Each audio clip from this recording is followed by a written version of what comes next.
So here we are with our chakras. As I mentioned earlier, the chakras are the energy centers. Chakra is a word from Sanskrit that would translate to mean a wheel of light. So each of them is like this spinning vortex of light energy. The chakras go in the front and back, so you can do Reiki with hands placed in either side, front or back.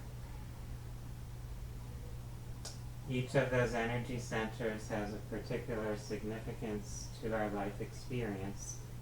So we're going to go through that now.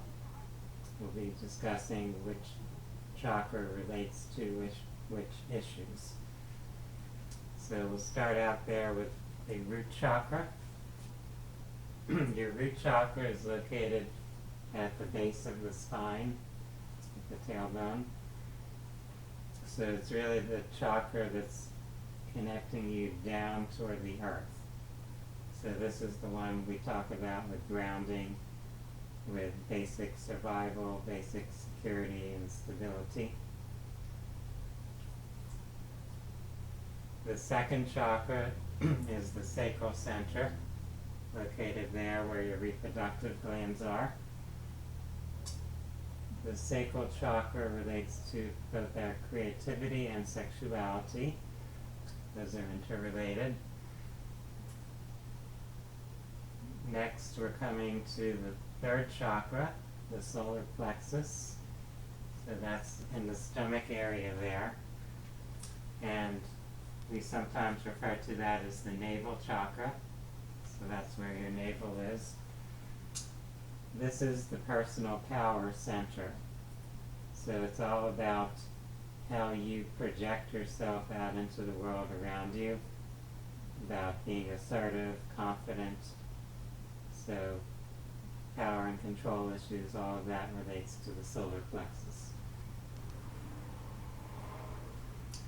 Next, we're coming to the heart chakra, the fourth chakra.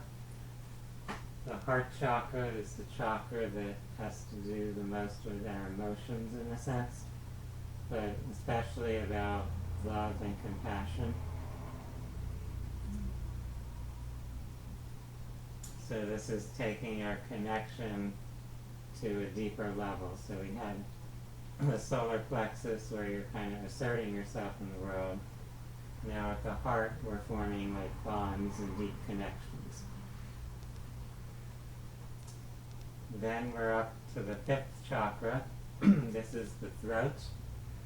Your throat chakra is the one that relates to communication.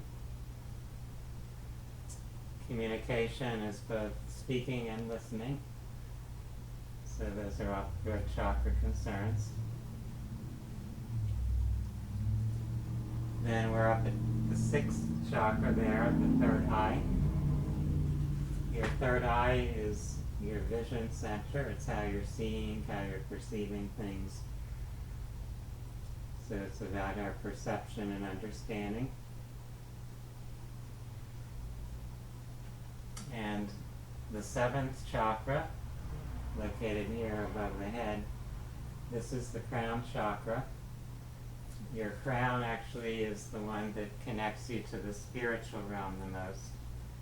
So it's here where we think of things like divine wisdom, spiritual studies, connecting to the spirit realm, channeling spirit guides, all that kind of stuff are phenomena that are related to a great extent to the seventh chakra. So we have this whole spectrum of who we are as a human being, from the very physical, sort of animal level survival part, all the way up to the spiritual part that's aware of its connection to the realm beyond this physical plane.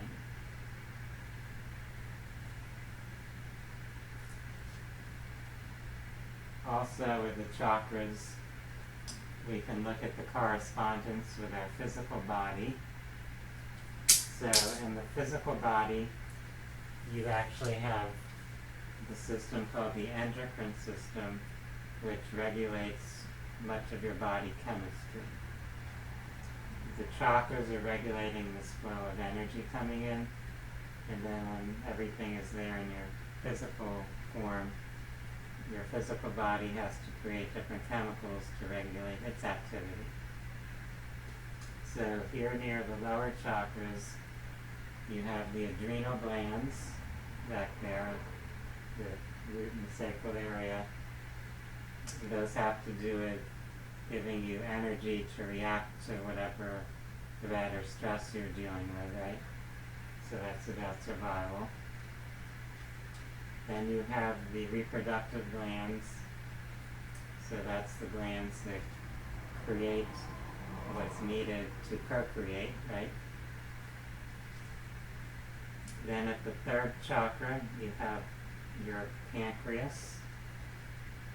So the pancreas, that's creating this hormone that helps you digest and process sugar, and in a sense helps you process life, right? Like helps you enjoy life, at least in that symbolic sense.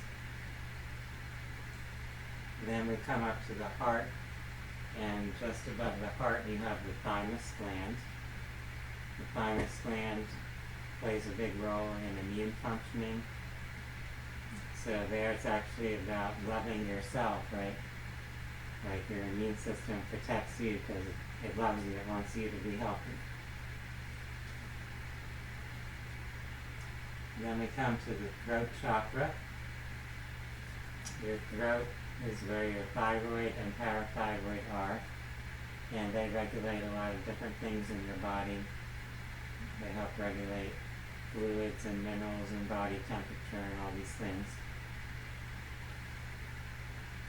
And then up to your head, we have the pineal and the pituitary glands. The pineal gland has a lot to do with our psychic vision and our dreams. So that's where you create melatonin for nighttime dreaming. And the pituitary gland is the master gland. So that kind of oversees and gives input to the other glands. So when there's some imbalance in this energy system, it will often be followed by some imbalance in your chemical system and your hormones and all that.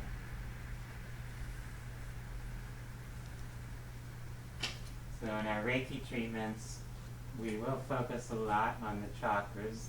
They're kind of this very important element of the energy system. They regulate a lot of what's happening with our physical and emotional health. You can work both in the front and the back, as I mentioned. Now you'll often see that there are pictures, illustrations of hand positions for the chakras. So they'll show people placing their hands in a certain position over a particular energy center. It doesn't have to always be that same position. I find the more I practice and with other people who I speak and work with in this field, it's about feeling it out, it's following your intuition. So you'll kind of sense where your hands want to orient or position themselves. So sometimes they'll be next to each other like that.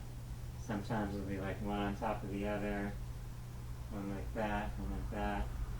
One in the front of the body, one in the back of the body. So you can kind of go with the flow and see what you're feeling as you do the Reiki treatments.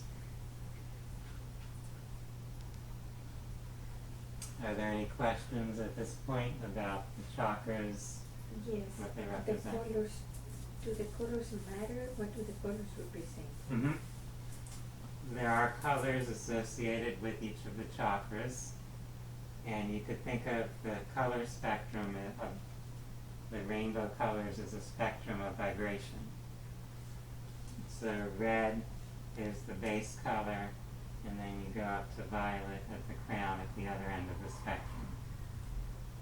So we can correlate that spectrum with the spectrum of energies of our chakras. So if you wanted to focus on a particular chakra visualizing color, you could use the color that's corresponded with that chakra. It can kind of enhance the focusing of the energy for that purpose.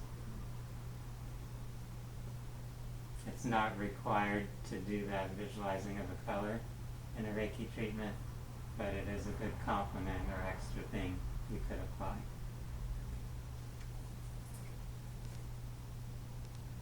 Any other questions on them for now? Okay, very good. In a little bit we'll be doing some practice with self-treatment. So in the self-treatment, we will be going through all the chakras during your self-treatment of Reiki. And there isn't only one way or one sequence to go through them. So there are practitioners who will start out at the crown and go down. Another practitioner might be guided to start at the root and go up. You could also kind of like jump around, like scanning through them and noticing where it needs the most focus and go there first. So there isn't only one order or sequence to use when doing the treatment.